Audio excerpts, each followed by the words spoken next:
C Calculus. This is the test you took on Friday. For the football players, it's the test you took Tuesday morning. I want to go through this fairly expediently. You should have your corrected test in front of you when you view this. Remember, there will be a retest on Wednesday. Okay, this chapter covered two limit definitions for the derivative. One for the derivative of a function at a particular point, say A, that would be this one. And another for the derivative at any point in its domain, completed to the following by writing the correct difference quotient above and below the fraction bar. So both of these are limits. The first one, we have x going to A. You should remember this is x minus A and f of x minus f of A. That's the limit definition for f prime of A. It is a limit. For f prime of x, we have h going to 0. There's an h on the bottom.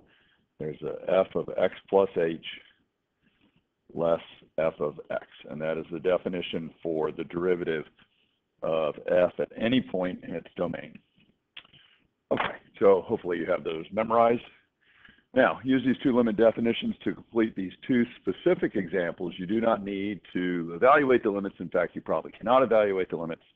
2 points for each limit. Okay, so this is very similar to f prime of A, except instead of A, we have the number 1/2. So we have to write the limit as x goes to 1/2. On the bottom, we've got x minus 1/2 instead of x minus A. And on top, we have the function, which happens to be the arc cosine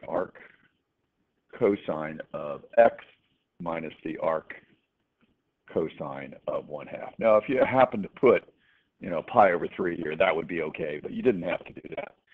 The arc whose cosine is 1/2 is pi over 3, but this is 100% acceptable. Okay, now we have the tangent function, and now we're looking for the derivative at any point in its domain. So again, this is a limit. H now is going to 0. So we have h in the bottom, and the function is the tangent function. We put x plus h, and then we take away not f, but rather the function itself, which is the tangent of x. And you might want to compare these with questions 1 and 2. You see they fit exactly the same pattern. Okay, this was using the power rule shortcut, recognizing, again, this one is going to be a number, this one's going to be a number, and this one's going to be a number. I'll do those first. Those are a little bit more complicated. You need to remember the derivative of this 1 over x function is minus 1 over x squared. That's not a number, unfortunately. But if we evaluate it at x is -3, then we're good. We get -1/9. Likewise, up top here, number 6, the derivative of the square root function is 1 over 2 square roots. T is the variable. That's not a number, but if we evaluate this at t is equal to 25, then we get 1/10, and we're good.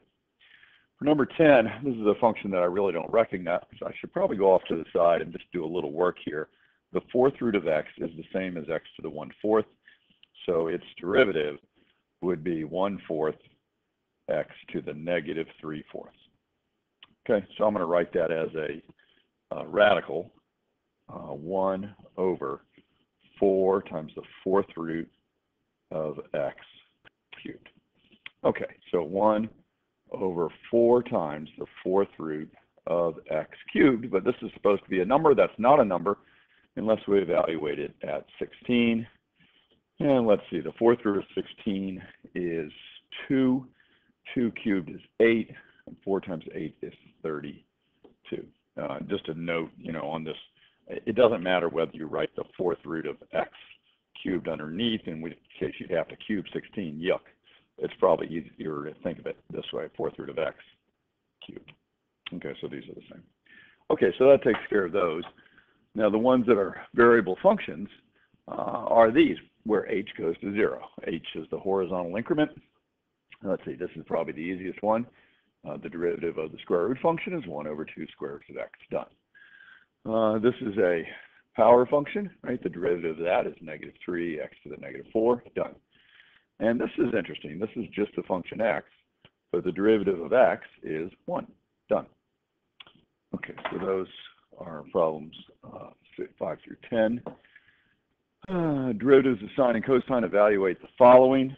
Again, this one we see h going to 0. This will be a variable function. The derivative of sine is cosine done. This one we have x going to a number. Now, remember this was supposed to be the limit as x goes to a, and we've got x minus a. We have a function minus f of a, and the first thing that's sort of, where's the minus cosine of pi over 2? That's supposed to be there. Well, remember the cosine of pi over 2 is 0, so why would I write down minus 0? You don't have to. This is still of this form. Okay? So what I have to do is remember this is a number. The derivative of cosine is negative sine of x, but that's not a number. But if we plug in pi over 2, then we're good. Negative 1 is the answer. Okay. Next batch. These are chain rule problems. So I see a couple of functions here. There's this inner function that we're going to deal with later. The first thing we have to do is deal with the power function. So the derivative of y is 0.4. We leave the inner function alone. 5x cubed plus 11. Subtract 1 from the power, which is negative 0.6. And then multiply this by the derivative of the inside, which is 15x squared. I can probably clean this up a little bit just to make it look prettier. Let's see, this is 2/5, and that's 15, so 2 times 3 is 6x squared, and then 5x cubed plus 11, so negative 0.6. I suppose I could throw that down if I wanted to, but don't have to. Okay, number 14. We've got a sine function, and we've got this x to the 4th that we're going to deal with later. We take the derivative of the outside function, which is the cosine. We leave the inside function alone. And then we follow that by the derivative of this inside, which is 4x cubed. And we should clean that up. Put the algebraic part out front, and then the cosine of x to the 4th. Okay. Number 15. Let's see. We've got a constant multiple here to begin with, so that just appears, 0.5. Then we have a cosine function. The derivative of cosine is negative sine. Leave the angle alone, 6x, and then follow that by the derivative of the angle, which is 6.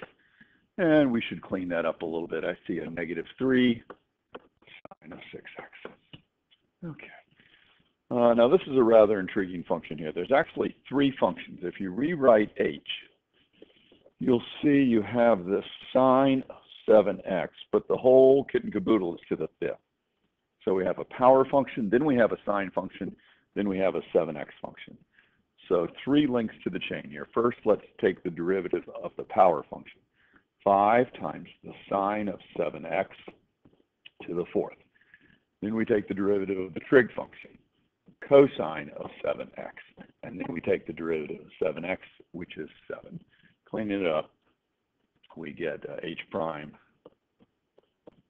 I suppose I should move h away from here just so it doesn't get in the way. Okay, so h prime is what, 35, and it doesn't matter which one of these you put first. I'm going to do the sine, and I'll put the 4 back inside the way it was originally, cosine of 7x. Okay, not too bad. Okay, chain rule problems. Well, we have this graph we're going to have to deal with sooner or later. But let's just look at the problem the way it's stated. We've got k, capital K, which is something squared, and we need the derivative of a squaring function. Well, that's 2. Leave the inside alone, f of x, to the first power, and then go ahead and multiply that by the derivative of the inside, which is f prime. Okay, so that's k prime. Now let's put 0 in. So we're going to have, I'll do it down here, 2 times f of 0. We're going to have to figure out what that is from the graph. That's to the first, times f prime of 0. Okay, so let's go to the graph. F is this blue one. So f of 0 is 2. And f prime of 0 is the slope of this line, which is a half. So if I put those in there, I get 2 times 2 times a half, which is 2. And that's the answer to number 17. Okay, number 18. Okay, now we have a reciprocal function, and I need to remember how to take the derivative, right? If I had y is 1 over x, its derivative is negative 1 over x squared. So this is 1 over stuff. Its derivative would be negative 1 over stuff squared. So, how do I write stuff squared? Maybe like that. Okay, stuff squared. But then I have to use the chain rule times the derivative of the stuff. Okay, so that would be k prime. Now we have to put 3 in. So this is going to do it down here. Negative 1 over g of 3, but we have to square that, times g prime of 3. Let's see, g is the red one over here.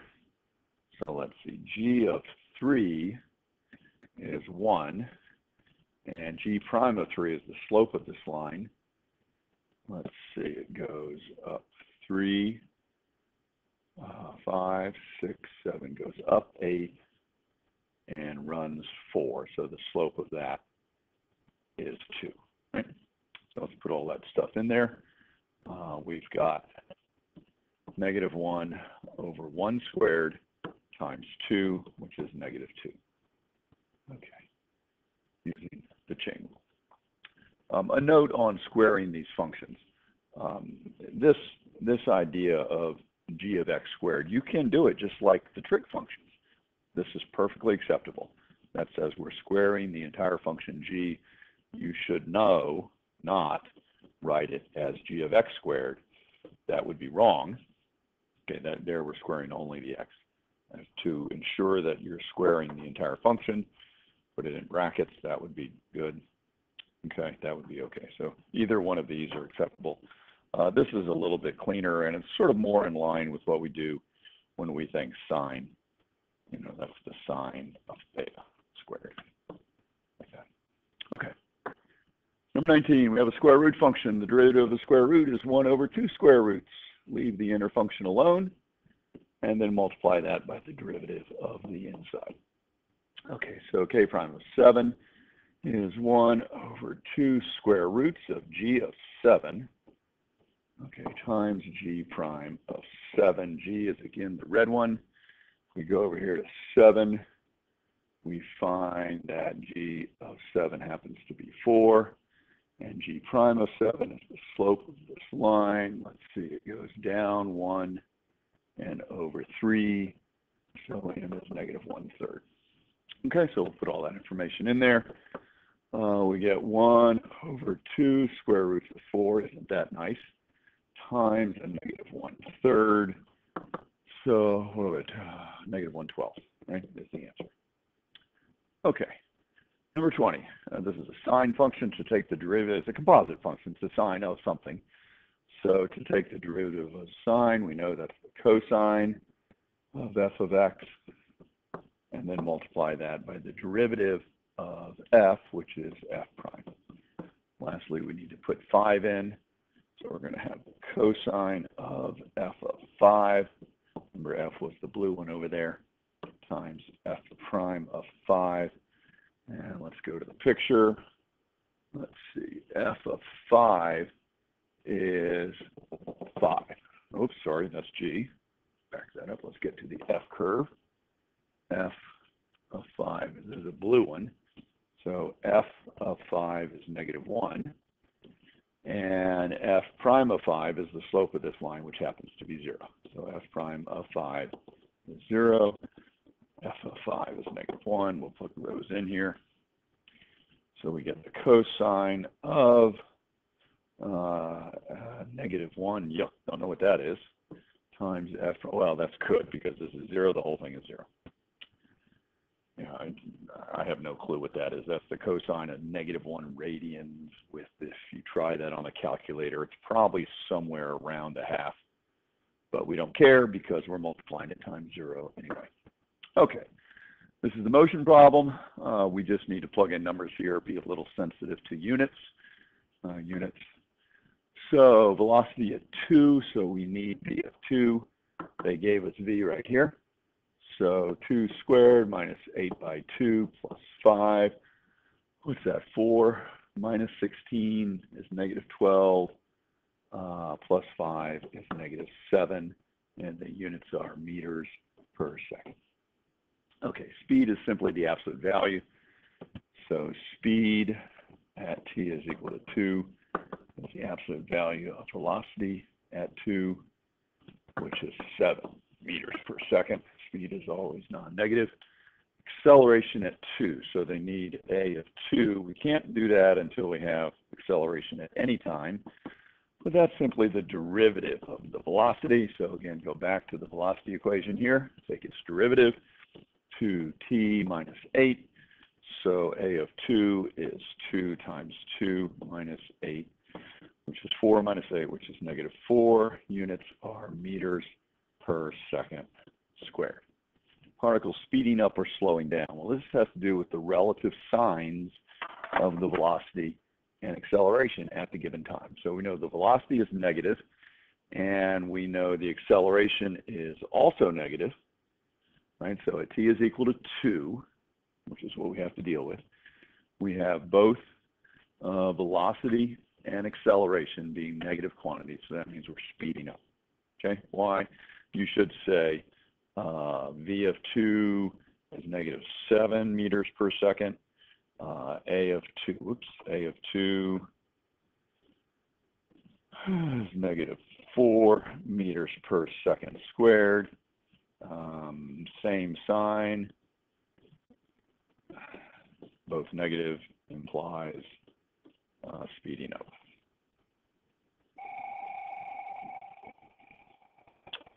T equal to 2. I guess class is ending. Okay, position at 3. This was sort of a gift. You had to go back and look at the original problem. And if you just read it, it says the position S in meters at t is equal to 3, it's negative 20. So in order to get credit for this, you just simply had to say S of 3 is negative 20, and the units were important, so that's meters. Okay, bonus, what's the position at t is equal to 4? Okay, so what we need is some position function that we could plug 4 into. That's what we need. To do that, we need to find the position function at any time. And to do that, we have to think Jeopardy. Okay, so we know the velocity here, and we're going to have to sort of think backwards here. What would the position function be so that when we differentiate it, we get t squared? And a little bit of trial and error. This was a bonus. It won't be a bonus very soon. T cubed over 3, when you differentiate that, the 3's come down, they cancel, and you simply get t squared. 4t squared, when you differentiate that, the 2 comes down. 2 times negative 4 is negative 8t. And then 5t, but then some constant. And one of the things we'll have to do is try to recover that constant. They did give us this fact. It says that if you plug 3 into this position function, you put 3 here and here and here and here, you're supposed to get negative 20. So we'll go off to the side and deal with that. Negative 20 is, let's see, 3 cubed is 27 divided by 9. 27 divided by 3 is 9. Minus 3 squared is 9 times a negative 4 is negative 36 plus 15 plus c. Okay, so we'll play with this a little bit. Let's see, we'll throw 36 over here. That makes it 16, and this becomes 24 plus c, so c is negative 8. Okay, once we have that, now we can go all the way back to this equation.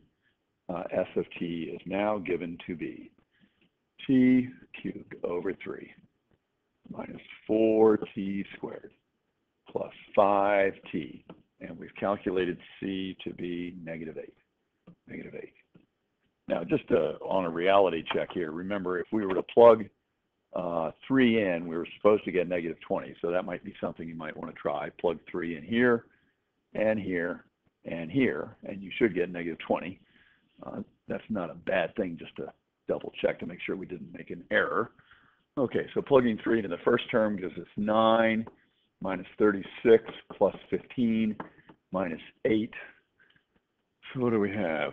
24 less 36 is negative 12 minus 8 is negative 20, which is what it's supposed to be. Okay, so our position equation is good. Now all we got to do is plug 4 in and we're finished. So 64 thirds minus, we're plugging 4 in. 4 times 16 is 64 plus 20 minus 8, and that would be in meters. Okay, so there's your answer. I don't need to do the arithmetic if I don't want to. Okay. Let's see. Estimate the value of the derivative at 0. This was actually one of the quickies that you had in your chapter, so you should have been able to do this. You should have already done it.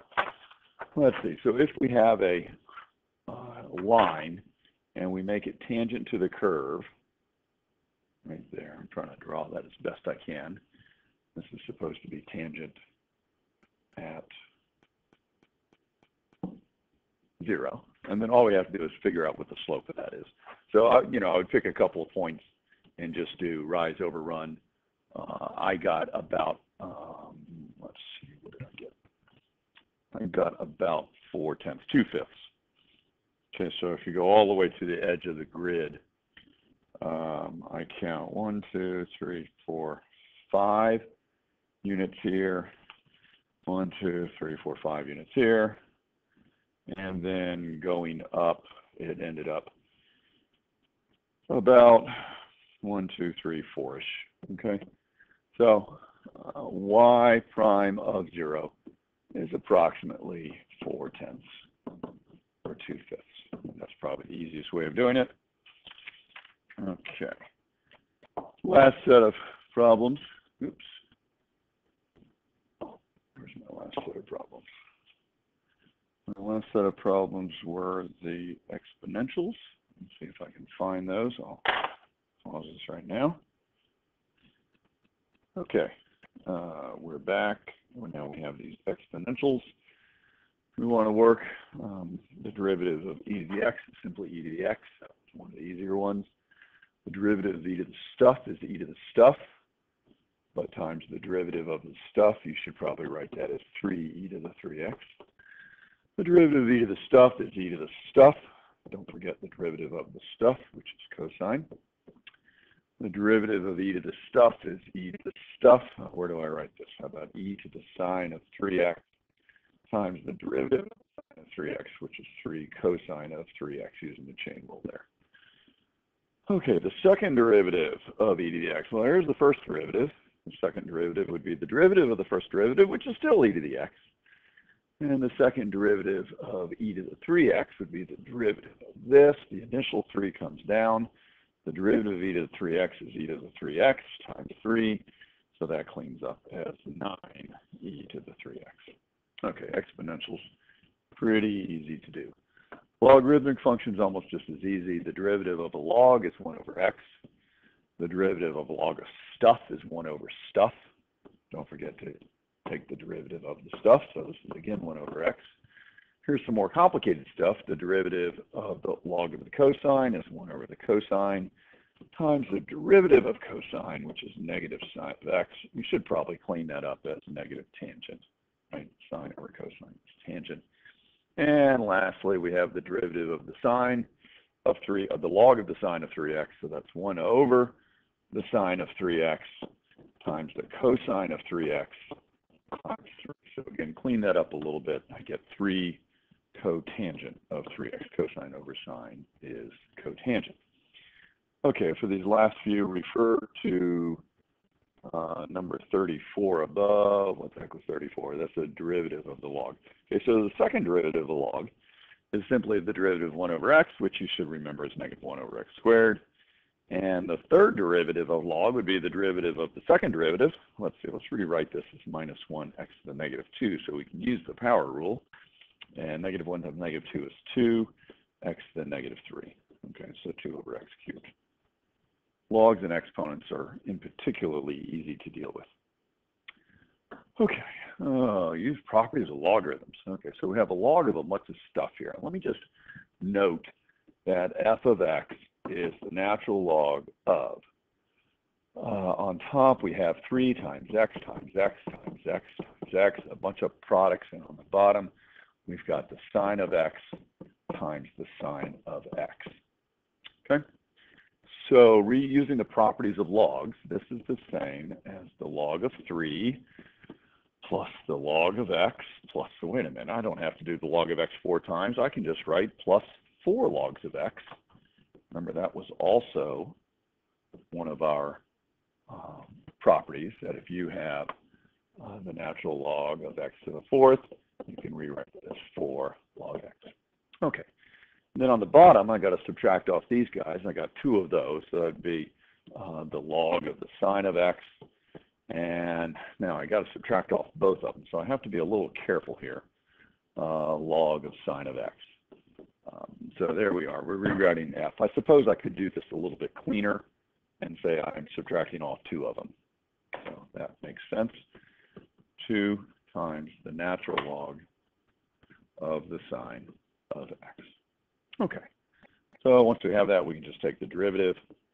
So that's a constant. That's derivative is 0. 4 times the derivative of the log is 4 times 1 over x. And minus 2 times the derivative of the log of sine of x is 1 over the sine of x times the cosine of x. So it looks like we have 4 over x minus 2 cotangent of x. Done. Okay. So this was the bonus. This was right out of the chapter review. Let's see, they have this concentration. This is in parts per million if you read the problem. And the first thing they want to do is take the derivative of it. Well, let's see, the derivative of the constant, that's just 0, so we don't have to worry about that. We have a 2 here, so we'll put 2. I'm not write 0, I'll just write 2. 2. The derivative of cosine is negative sine. Leave the angle alone. 2 pi over 365t. And then follow that by the derivative of that angle. And the 2 pi over 365 may be a little disconcerting, but you know, if this were the sine of 3t and you had to take the derivative of that, you just multiply it by 3. Right? So we're just multiplying this by 2 pi over 365. Done. Okay. The greatest rate of increase occurs at t is 273. What is this rate in parts per million? Well, all we're going to do is we're going to put 273 right there. A calculator would be handy. So let me do this. Well, I'll tell you what, let me clean up this derivative just slightly so that I don't have to key in this. I've got minus 4 pi over 365 times the sine of 2 pi over 365t, right? So they're just multiplying the 2 and the 2 pi, bringing the negative sign out. Okay, now let's go ahead and plug in 273. And so make sure we're in radian mode, that's good. And we have minus 4 pi divided by 365 times the sine of 2 pi times 273 divided by 365. Okay, so we get that many tons per day. Sorry, these are parts per million per day. So 0, 3, let me just sort of save that, store that as alpha A so I don't have to remember. Okay, so approximately 0.034. So C of 273 is approximately 0.034. And again, if you read the problem, this is in parts per million, parts per million. This is in C prime, parts per million per day. So T is in days. Okay. The last thing, and they just need to, they give you the answer. They want to make sure that you can get from that rate of change to tons per second. So let's see, we've got this number 0.034. That was an approximation. This is parts per million, so there's a million down here, 6 zeros, and that's per day. so 1 day. And the atmosphere contains 6 times 10 to the 15th tons. And we need to get this to be tons per second. So we're going to have to get rid of days. Days, 24 hours. And 1 hour is 60 minutes. And 1 minute is 60 seconds. So let's see, if we do all this, the minutes go away, the hours go away, the days go away, and we end up with tons per second. So we just need to take our calculator and bring all this back up. Okay, so there's my rate. I suppose I can knock out a bunch of zeros here, 1, 2, 3, 4, 5, 6. So make that 9. Right? 15 zeros there, so there's 9. So let's see, I got that number times 6 times 10 raised to the 9th. That's all up on top. And divided by 24 times 60 times 60. Okay? And again, they gave me the answer, 2390 tons per second. Okay? So that's the natural increase in the carbon dioxide in the atmosphere, not including man-made global warming. Okay. So again, expect a retest on this material. It won't be the same questions, but it will be similar to them. And you'll get that on, let's see, Wednesday. Okay? Thank you very much.